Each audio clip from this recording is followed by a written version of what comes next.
περάσουμε εμείς τώρα να δούμε ένα ρεπορτάζ σχετικά με την διαδρομή γυναικών.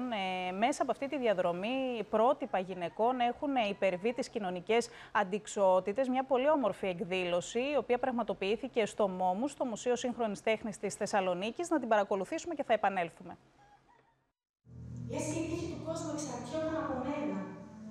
Η ενδυνάμωση των γυναικών και τα δικαιώματά τους αναδεικνύονται μέσα από τις προκλήσεις που παρουσιάζουν 4 γυναίκες καλλιτέχνηδες, διαβάζοντας κείμενα πάνω στη σκηνή. Για τις ανατροπές της ζωής, για τον αγώνα στη ζωή, για το πώς μια γυναίκα μπορεί να τα καταφέρει μόνη της, αν πιστεύει στον εαυτό της. Σε μια κοινωνία εχθρική απέναντι σε κάποιες αποφάσεις που μπορεί να μην βολεύουν ούτε τα στερεότυπα, ούτε τα κατεστημένα, ούτε την πατριαρχία, ούτε το εργασιακό οικονομικό περιβάλλον στο οποίο ζει και αναφέρεται. Δεν έχει αλλάξει πολύ η κατάσταση, οπότε είναι ένα ζήτημα το οποίο θα πρέπει να μας απασχολεί όλους, γιατί πραγματικά ο πολιτισμός και η τέχνη είναι αυτοί που μπορούν να φέρουν μια αλλαγή στην κοινωνία. Αντιμετώπισε δυσκολίες η γυναίκα στην ποίηση και ακόμα αντιμετωπίζει. Βέβαια δεν είναι στον ίδιο βαθμό που ήταν παλαιότερα. Τώρα όμως η γυναικεία ποίηση έχει ανθίσει και εκδίδονται πολύ ποιητικοί, γυναικοί ποιητικοί τίτλοι.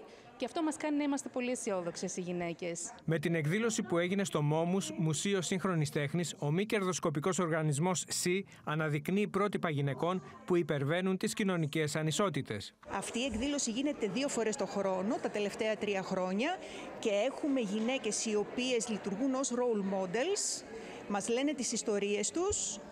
Και έτσι υπάρχει μία έμπνευση και μία αλληλεπίδραση με το κοινό. Στη συζήτηση που ακολούθησε και συντόνισε η δημοσιογράφος, Γενική Διευθύντρια της ΕΡΤΡΙΑ, Σύνθια Σάπικα, οι 4 καλλιτέχνηδες συνομίλησαν για τις εμπειρίες τους με το κοινό.